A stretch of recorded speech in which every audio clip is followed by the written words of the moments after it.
So Gary, what's the metaverse in your definitions? What do you consider as a metaverse? Yeah, it's a very good question. For many people think that metaverse is an environment, actually, just like the movie, like Ready Player One, like a Free Guy or something like that. It's a environment, virtual reality environment. But actually, it is not. It is not only the environment.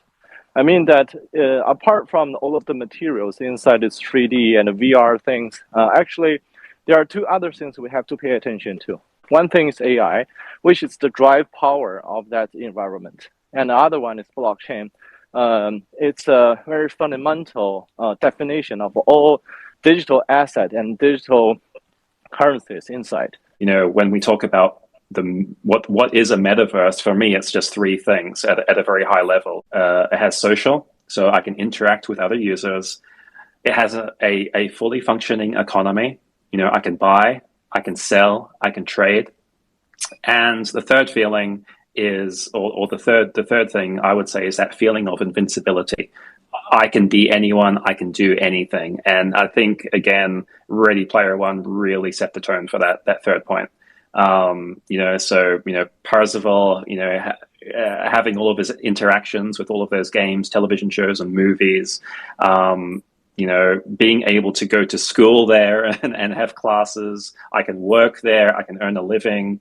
You know, I think again that Ready Player One really sets that tone of you know, where we can end up if we get this right.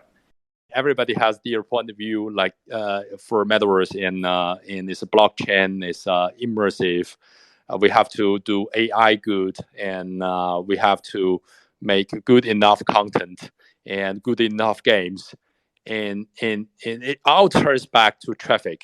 In my point of view, the traffic is most essential, either for internet or for metaverse.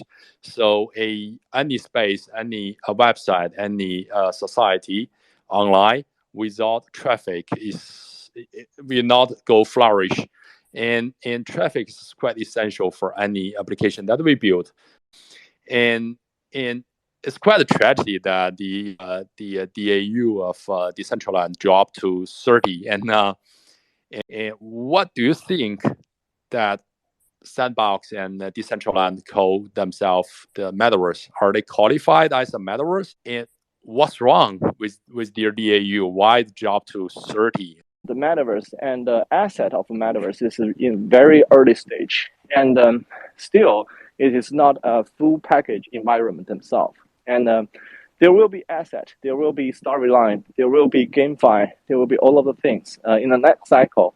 But for this pioneer company, actually, they just make a model and make an example to show whether we can move there, whether Ready Player One will happen in the next 5 or 10 years. But after the first FOMO feeling from this cycle, people feel that maybe the price too high, and still there's no real yield inside.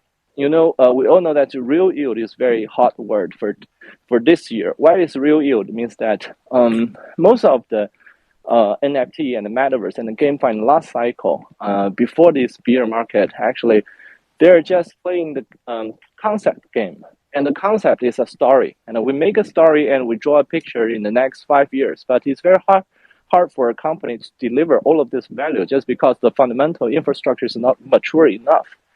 And still, most of the people are trying to learn something from Web2 industry and from Web2 company, like a Blizzard, like a big gaming company. But still, time is not mature. And we have to wait for 1 or 3 years and to make all of this infrastructure mature, just like we have talked about, we have mentioned before. So I think it's not wrong. It is just it's a very objective phenomenon after the bear market, and most of this perspective and expectation goes back to the value themselves, and have to wait about whether we can make the real yield for the next cycle. And then with the blockchain and the Web3, all of the wallet and the currency inside, I think is better. After this cycle, this evolvement, and then I think the market will become a little bit mature for the next cycle. So that will go up. So I think no matter 30 people or 1,000 people, it's not enough. So all of the users are waiting for the real yield and real value of the metaverse. And that is people can stay inside the game and can consume their emotion, consume their happiness inside. That will be a good market. Right. So, Yeah, sure. Tim, what do you think about that Decentraland and Sandbox call themselves the metaverse? Do you think this is they qualified, or and what do you think about it? And what's wrong with the DAU? I think it was someone looking at the daily smart contract interactions. So again, maybe they did have more technically daily active users that weren't necessarily transacting with the smart contract. I think maybe the community members of Decentraland and the Sandbox sort of both came out and said, "Oh no, there was maybe 500 per day." But as Gary clearly pointed out, that is not enough anyway. And look, maybe it's less now because again, people's priorities are different given the market conditions. But this does raise an interesting point about the chicken and the egg problem. Crypto projects as a whole, I would say, there's probably no doubt that they tend to show higher periods of activity during bull markets, and look, this definitely has to change. And yeah, maybe we can dissect this a little bit further. But with regards to where I think Decentraland and the Sandbox sit, if I can use an analogy, I would say that they're probably the early pioneers in this space, a little bit like how AOL or Netscape were the early pioneers of the internet. They're trying to work this out just like the rest of us, and they're building those foundations. But I probably think that the winner of who gets this right will probably be different, and it might even be a company that doesn't even exist yet, or one that we don't know about, or hopefully, Chow, that company is one of ours.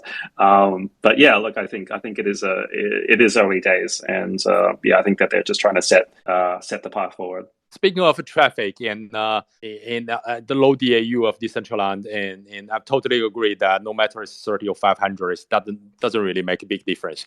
And Roblox seem to have a lot of traffic, and they know how to absorb traffic from the public or from the other platform. Ourselves at STEPVR, we absorb the traffic from the video platforms, from Douyin and the TikToks.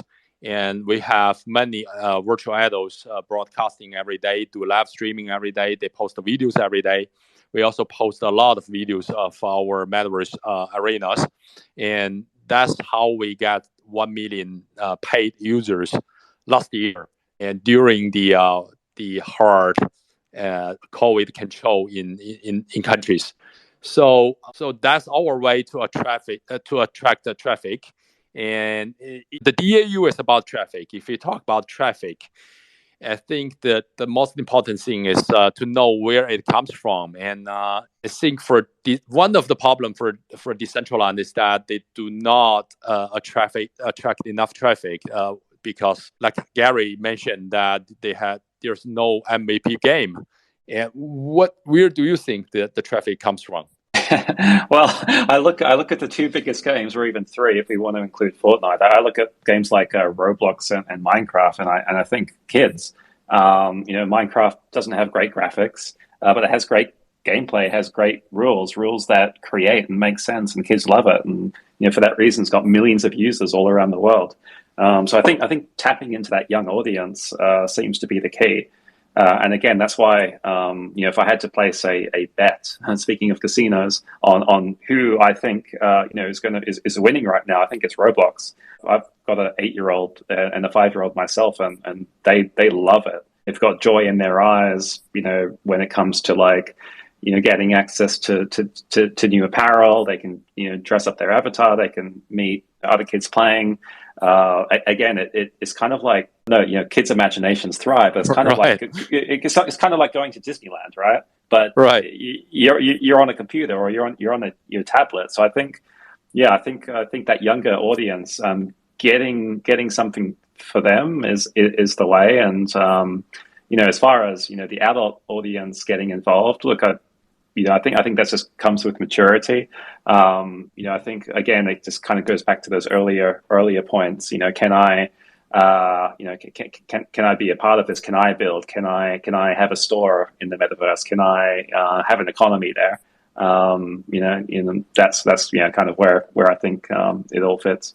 Yeah, well, it's a quite valuable opinion that if we want to attract some traffic, we go to kids, and the kids are a good source of traffic, and but I noticed that it's a little bit contradictory to what Gary just mentioned, because kids doesn't really contribute transactions.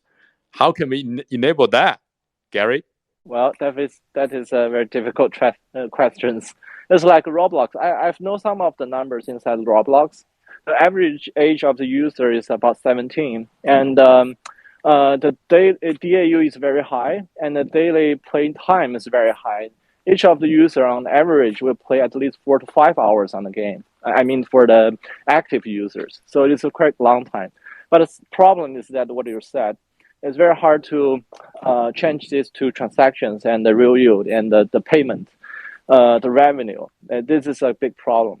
But for Web3, that is truly a problem, because the Web3 internet traffic is totally different from Web2 internet traffic. The Web2 internet traffic, it's accumulate all of the traffic at first, and then turn that traffic to advertisement, IP revenue, and the gaming and e-commerce. It's about traffic. That's the definition of traffic. But in Web3, the traffic actually is the liquidity and the currency themselves. And for young people, actually, they have not mature concept of liquidity and cash. So there is a problem. But I think there are two solutions for this. First of all, just like education industry, for most of the education industry, especially for online internet education industry, they have got three kind of users. First of all is the student themselves. Second of all is the teachers and the tutors on the website. Third is their parents, the users' parents, and actually they will pay for all of this payment and expense. And sorry to interrupt, but quite interesting. Quite interesting. Yeah. Tim, are you going to pay? Yeah, I was laughing as well. Yeah.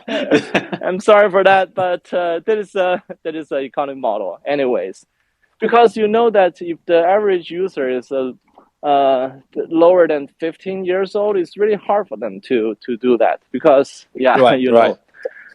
And another solution I have to mention is that I think is very important. On Twitter Space and on Clubhouse, there are many very young guys, young people. They talk about they have got a lot of tokens on themselves, and they have got awareness of the economy themselves. This surprised me quite a lot. I think maybe in the next 10 years, next generation will totally different from us. Once they are very in the childhood or in the really young age, they have got the feeling and sense how to use token and money and cash flow. So maybe they will change the whole generation. So there's two solutions, but we will see. Anyway, this is totally different from our experience in the metaverse, and I personally think that we should emphasize on the immersiveness, because if you want to build something, a game or a world that attract a lot of people come to play, either you build a good enough game, which makes you a direct competitor of Blizzard, of Activision, of Microsoft, and etc.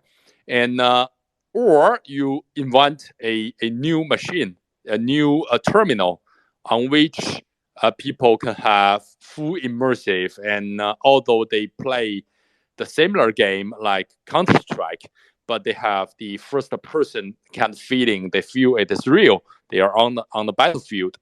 That's my experience with the STEPVR, and if we want to build a good enough game, either we build it in the current PC or mobile phone, or we reinvent the new PC or the new mobile phone. We conclude this discussion today, and for forecast in the next chapter, we're gonna discuss about the virtual idols, the avatars. The avatars is quite essential in metaverse, and we also have some experience about avatars in STEPVR, and we actually build a lot of avatars, 20, 30 new avatars per month to support the online streaming of the virtual idols on TikTok and Douyin, and we want to build avatar as a service actually, and so tune up for the next chapter about avatar as a service, and that's all for today. And thank you very much. Thank you, Gary. Thank you, team. Thank you, Gary. Dr. Guo. Thank you. Okay, all right. Yeah, great to talk to you. Yeah. Likewise. Looking forward to talk to you next time. Yeah. See you. Bye bye. Likewise. Bye bye.